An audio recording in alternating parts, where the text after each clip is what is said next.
Sí, la verdad que jugué el primer partido, no hice un buen partido, hay que corregir errores, trabajar diario y bueno, al final el trabajo da sus frutos, los minutos con los que cuente los intento aprovechar al máximo. El otro día tuve la suerte de poder marcar el gol para ayudar al equipo a conseguir el empate, así que bueno, sí, esta semana toca jugar a tope y a demostrar al míster de que estoy ahí. El año pasado ya jugué en banda izquierda, tanto como de lateral y extremo, y puedo jugar también de lateral, carril, que me siento cómodo, tanto extremo derecho también, así que la verdad que tengo la suerte de poder jugar en diferentes posiciones y la verdad que estoy cómodo en todas. Me es igual, estoy cómodo,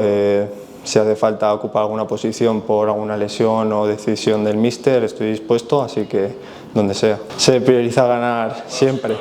entonces bueno, se dan diferentes circunstancias, hay que intentar siempre sumar, el otro día se suma un puntito, que ahora hay que hacer bueno en casa, así que también con nuestra gente creo que se merece una victoria y vamos a ir a por todas. Marqué uno, me acuerdo, de lateral izquierdo y los demás de extremo izquierdo a final de temporada, en la que el míster del año pasado me dijo que podíamos probar, me sentía muy cómodo, estaba con confianza, cuando las cosas salen bien pues va todo rodado, entonces la verdad que tuve la oportunidad de hacerlo en esa posición bien y este año he probado un partido, dos como de carril el segundo y bueno, ahora la verdad que estoy en derecha, tengo llegada, el otro día no me lo pensé y le pegué, así que si vienen más, bienvenidos sean. Sí, o sea, cualquier equipo en esta categoría te puede ganar en cualquier momento, esté abajo o arriba, está muy apretado todo, ganas 2 partidos, te pones arriba, así que la verdad que sabemos que van a venir con todo, vienen de ganar si no me equivoco, es un equipo muy joven, con mucha energía, creo que van a venir a hacer su partido, pero nosotros también el nuestro y en casa tenemos que responder. A ver, la verdad que sí que hay no más competitividad, sino quizás el juego es un poco diferente, quizás aquí algunos equipos son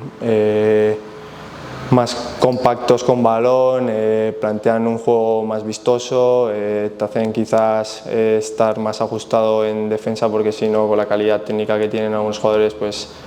te pueden superar bastante fácil. Allí quizás es un juego un poquito más directo, más de disputas y bueno, la verdad que sí que se nota un poco,